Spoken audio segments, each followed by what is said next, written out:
Right now what I'm doing is creating a kind of Trojan file, android.apk file. This is the APK file that will be distributed all over the internet. And the person whosoever is downloading this APK file, his mobile phone will be hacked easily. They are always binded with some kind of other games like Candy Crush, Mini Militia, Clash of Clans. You may never know that that particular file can contain a backdoor inside that. And just see what will happen. I need to hack Android, so Android will be my payload. 192.168.0.102. So you are installing the file that I have created. So it is Android 6.0.1. Okay, I can take photos from your camera without your knowledge. Webcam underscore list. No light was there, no sound was there. So it is a kind of a spy cam. Snap underscore 2. So this is you over here. Call logs. I'm dumping the call logs over here. You Farzeen, incoming call was there. So you can see I'm accessing everything that is inside your mobile phone. There is an option of record underscore mic. So this mic can automatically be hacked by the attacker and he can listen to what I am speaking in the background. 2119 SMSs in this phone. And that SMS may contain what? OTPs of your bank accounts or Gmail account or any account. You can see here is the SMS dump. So you got an incoming SMS, driver name Sunil, mobile number this, it was tapped. Your bank account number, okay, the last digit is 4663261. So these are all your details that can be taken out from your mobile phone.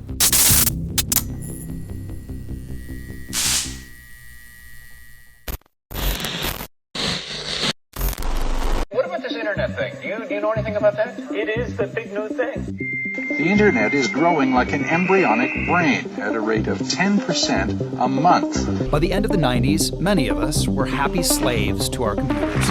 Today, Apple is going to reinvent the phone. This morning, the FBI is investigating the photo hacking that targeted Hollywood celebrities. iCloud came under instant scrutiny. And now there's a new form of cyber matchmaking, college networking websites, thefacebook.com. There are more internet users in India than the United States.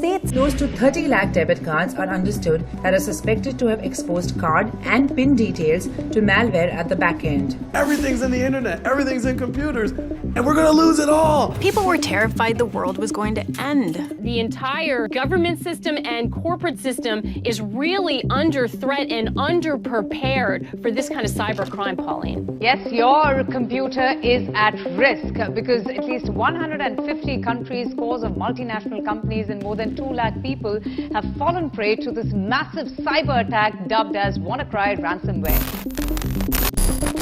It is something like a kind of crypto locker. It will not harm your computer, but it will encrypt each and every data inside the computer. And if it is encrypted, it will ask for a decryption password. And to decrypt, you will need a key. And that key will be generated only when you will pay a particular amount of money into a Bitcoin address. Okay, Bitcoin is a kind of virtual money. So that is why it's called as ransomware. In Darknet, one guy was there, he was providing ransomware for free. So at that time, I registered myself over there and I purchased the code through which I can make the ransomware. Near about when I was in 12th class, I started hacking. I bypassed the firewall of our school so that we can open anything inside our school internet connection. I have made phishing pages for many websites. Phishing means a kind of duplicate page that asks for the login and all different things. For each and everything I used to get money and the charges varied from 10,000 to 1 lakh. It was never intended to go inside black hat hacking. I was just interested in hacking. Since there was no, you can say, exposure, that's why I was doing black hat hacking, just for my pocket money and that's all. The more and more things that you will connect to the internet, the more will be the vulnerability over there. So if you are connected to the internet 24/7, that means you are under attack 24/7. Because for hackers, they just need a medium to attack. And internet is the best medium to attack someone.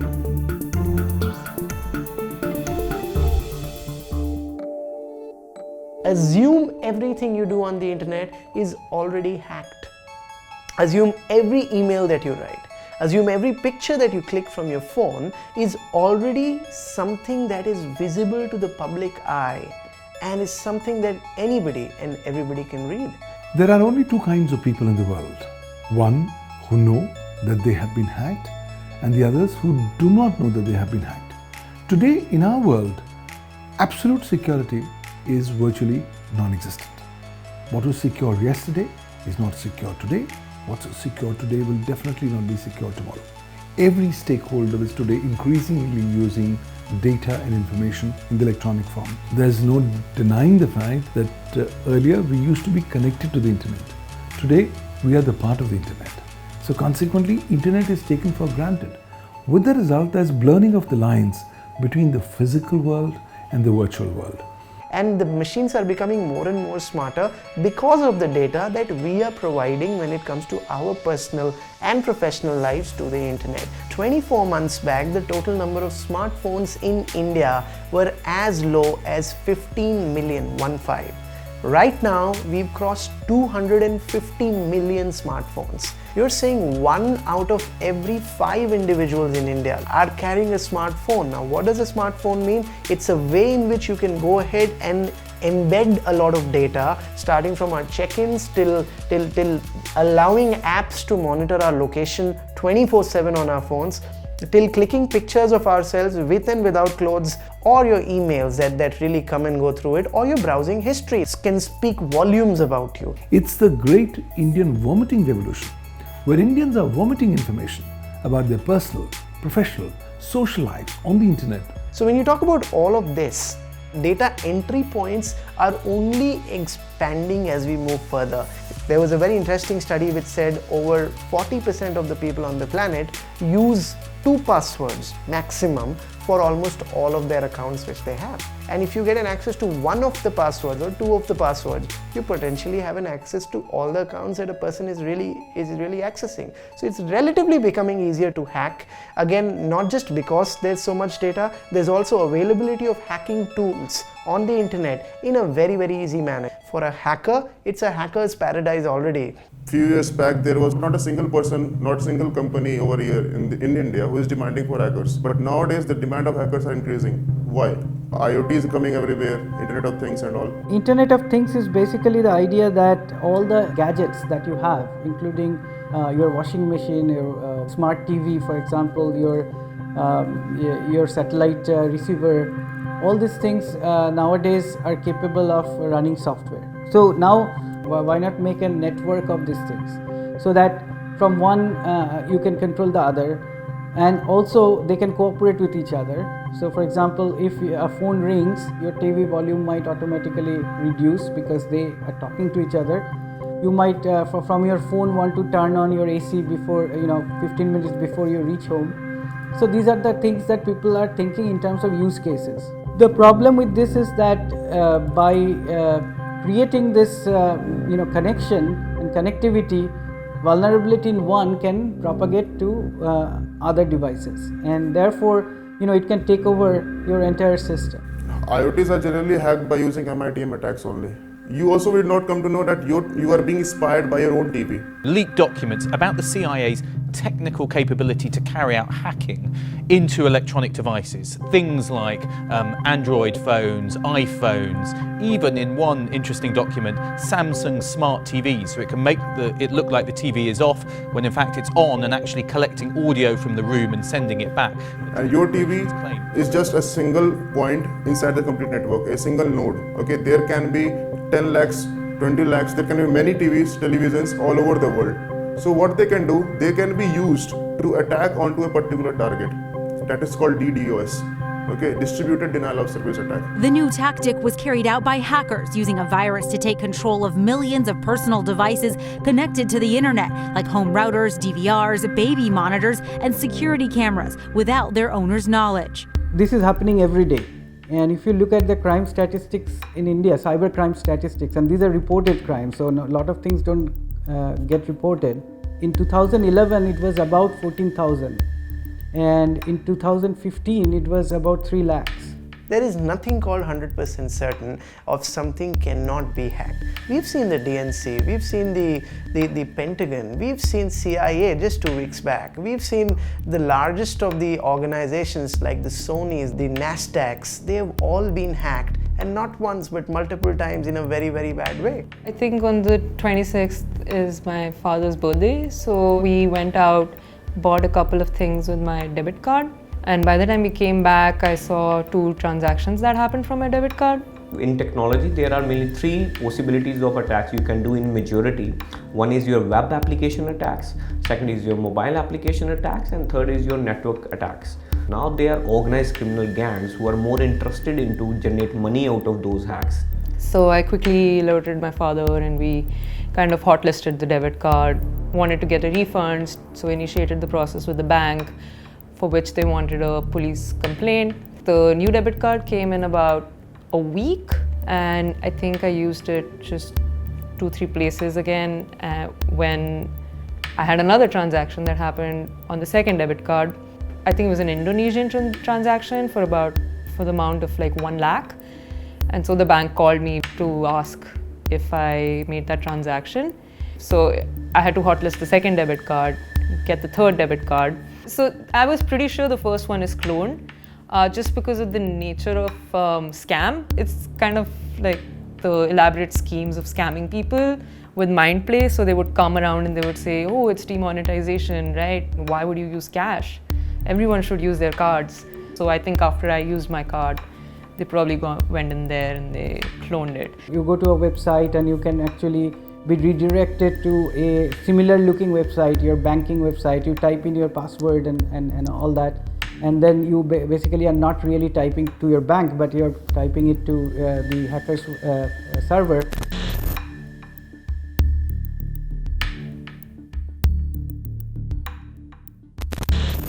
If I open phishing page of Facebook, here you can see, what is this? The real Facebook page. It looks totally similar. I will give my original username and original password right now over here. Now just if I'll close this thing, this is my username. After that, this is my password. So if I host this particular page onto a server and I send it to the victim through email or anything like that, he will get the login over there. He will think that everything was fine, but it is not actually fine. Your username and password is already stolen right now. Everybody is having an online banking account, but at the time of login, when you give a username and the password, just beside the password box, there is an option of virtual keyboard, means on-screen keyboard. But 99.99% people, they do not use it. They use just their physical keyboard. That's the mistake that we make use of, and we get the keystrokes. That is called keylogging. Eventually they told me it would be best if you kind of keep your debit cards not on any online platform. So get them off Paytm, Uber, Amazon. For the second one, on the other hand, I have no idea. Like how did a card that was used just on 2 apps, 5 days old, get hacked so quickly? So that kind of put a spanner in the works in my thinking. My first gut feeling was someone's in my phone.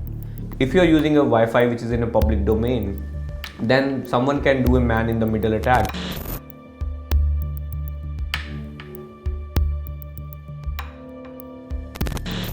Your username and password is transferred from your laptop to the router and from router to the server, and then it is get authenticated and you get the connection back to you. Just imagine, in place of router, if an attacker is sitting over there. Whatever the things you are going to surf, whatever the images you are seeing, whatever the website you are visiting, and as you put the password, then he will see each and everything. This mobile is connected to our Wi-Fi, and this laptop is also connected to the same Wi-Fi which is there. The router thinks that this laptop is a mobile phone, and this mobile phone thinks that this laptop is a router. And I type scoopwhoop.com, right? So you can see something is happening here. You can put it here so that you can compare with it, and you can see here scoopwhoop.com. So I know that which website you are trying to open in your phone. Do you have Instagram, ma'am? Yeah. Whatever the pictures I'm surfing right now, as you can see, so if I'm surfing the Instagram, and it's not a website, it's an application. So this way we can intercept all the photos or whatever you are surfing, along with the URL, what video you are watching.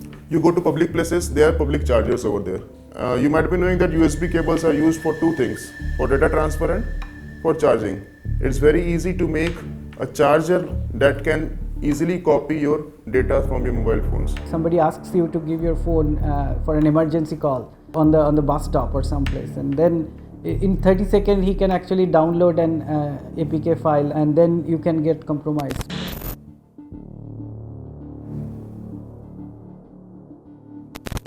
Anyone of you would like to give me the phone? Okay, thanks. So you can check your phone, sir, if you can find anything new inside. Oh, that's good. MI4I. Do you know your IMEI number, sir? No. Okay, you can note it down from here. Outgoing call 198 Hope it's customer care you called. If I have access to SMS, I have an access to your backbone of internet. I'll go to your Gmail. I'll go for reset my password. He'll see the SMS and can reset your Gmail. You can go to your Facebook, which is already connected to the Gmail, and then can reset the password of Facebook. You're using net banking, I'll go to your online banking, I'll go to online banking and get the OTP and transfer money wherever I want. I hope you don't mind if I can show the contact also. Sure. So his contact list is having almost 698 contacts. Oh my god, that's a huge number, you know. And then we have a browser history also. Then we have a GPS where he is exactly I'm talking about. And there is a good thing known as audio recording. Every time I need to connect to you, there is a syncing happen into your phone. So the data is there and other things are there. So it will get the microphone, get the data back to our server, and then we can see what the person is talking. Yeah, we recorded. Every time I need to connect to you, there is a syncing happen into your phone. So you can listen here right now. All the conversation we was doing, we just recorded, and it is just at this time we recorded audio. If you observe, it is 10 seconds. Your entire life of a person is in the wrong hands, and he can do whatever he wants. So these are the small data content which are there, which is basically this is kind of a metadata. Metadata together becomes a content, and content tells a story about a person. We cannot hack anyone until and unless you will give me the permission to hack yourself. That is the main thing. That is called social engineering. The maximum hacks have happened because people were asked to click on certain links, and then certain technical controls were exploited on their system, using which people either pivoted to other servers and systems or extracted their own system. So what they do is, if you're an e-commerce website, they will try to hack into your website. Nobody will know that it is breach. Your customer is going. They want that more customer will come to your website and they do more purchases. And on the other hand side, in the background, they try to steal the critical information like your credit card details, debit card details. So right now you can see over here the username of internet banking, the password of internet banking, the name, the address, home phone number, mobile phone number I was not able to capture, email ID, email password is also given over here, account number, card number, expiry date, CVV number, ATM pin, SSN number, date of birth, and security questions along with answers. So if you are having these much details along with you, you can do any kind of online fraud by using this card. And not only this card is there with me, there are more than 300 cards with me right now. I think the bank was doing whatever technology they have, but I think beyond that, they have no way of cracking if the two cases are connected, right? They have no way of telling if my debit card is being compromised on a Paytm. So I think they're not technically capable to fix a problem. They're technically capable to, I think, just find data and maybe hope that it kind of shows a pattern. I think India as a nation doesn't have a plan in place for dealing with cybercrime. When we enacted the Information Technology Act, it was a kind of a jack of all trades law. So we put in a chapter to deal with cybercrimes. The 2000 legislation was effective because it had made a number of cybercrimes as non-bailable offences. But in 2008, when India amended its cyber law, it made a historical mistake. It made, barring a few cybercrimes, almost all cybercrimes as bailable offences. But that was 2008. Today in 2017, you quickly realize that the Indian IT Act is thoroughly outdated. India does not have dedicated laws to deal with the digital payments. India also does not have a law on cyber security or a dedicated legislation on privacy and data protection. So in a scenario like this, where increasingly Indians want to come onto the digital bandwagon, it's imperative that legal frameworks must not only provide for appropriate consumer protection, but also provide for the cyber security of the entire ecosystem and its constituents. In a country where underreporting of cybercrime is a de facto norm, this is only adding further trouble for the challenges that the law enforcement agencies are facing. A few years back, we did a survey and we found out that for every 500 instances of cybercrime that take place in India, only 50 tend to get reported in India. And out of 50, only 1 tends to get registered as an FIR. I think those were conservative figures. The ground reality is far, far more bizarre. We come from a society where being a victim of cybercrime is still looked down upon. We come from a society where victims fear negative media publicity if they go ahead and report, and they're actually being stigmatized on the ground of reporting cybercrime. In addition, a lot of people actually believe that they are going to be harassed far more once they report a cybercrime because of the intrinsic inability of the police to deal with cybercrime matters. We're also beginning to see that in our country, getting cybercrime case registered is such a tall order. A majority of police officers may not want to register cybercrime because of the intrinsic global nature of this kind of cybercrime. So I basically wrote to the bank saying that this is not my usage and I need the money back. And so they said, we're okay initiating that inquiry as long as you get a document from the police. And then we went there and they said that, okay, you need to write a written complaint. We'll give you a complaint number. We'll send it to the cyber cell and then they'll get back to you. And once they get back to you and we know what's happening, then you can lodge an FIR. And we realized that the complaint ID that they gave us will suffice as far as the bank is concerned. And as far as getting back to us is concerned, that really hasn't happened. So it hasn't gone to a step where we lodge an FIR. We need to make reporting of cybercrimes extremely easy and in an efficient and a practical manner. We further need to encourage the law enforcement agencies to adopt user-friendly approaches while dealing with the issue of registration and investigations of cybercrimes. The cybersecurity awareness has to come from school level, because now at school level everybody has a cell phone and all that stuff, right? So they should be aware that their identity could be stolen, they could be cyber stalked, their money can be stolen if they're actually doing banking on them, their private information, private pictures, private videos could be stolen. Imagine this, if you ask a team of 100 people, how many people out of that would be trained on using cyber or on using the cell phone? Probably 99 of them will say that, whoa, what do you talk about a training? This is something which naturally came to me. Now you're talking about one of the most important aspects of your personal and professional life, which is your cell phone, and without absolutely any zero training, you're actually enabling somebody with that. So it's like you're driving a car without the driving license. Maybe you will not get hit, but still there is a chance. Because in the future, the way the digitalization is going, there is not a single point, there is no brainer that everyone has to understand little bit of cyber security. Then only we can convert a digital India to actually a secure digital India, which is more important. Now we are being told that even to have a phone connection, you have to give Aadhaar card. If you want to do banking, you have to give Aadhaar card. You will have a unique fingerprint, you will have a unique retina scan. But then also, it can be attacked easily.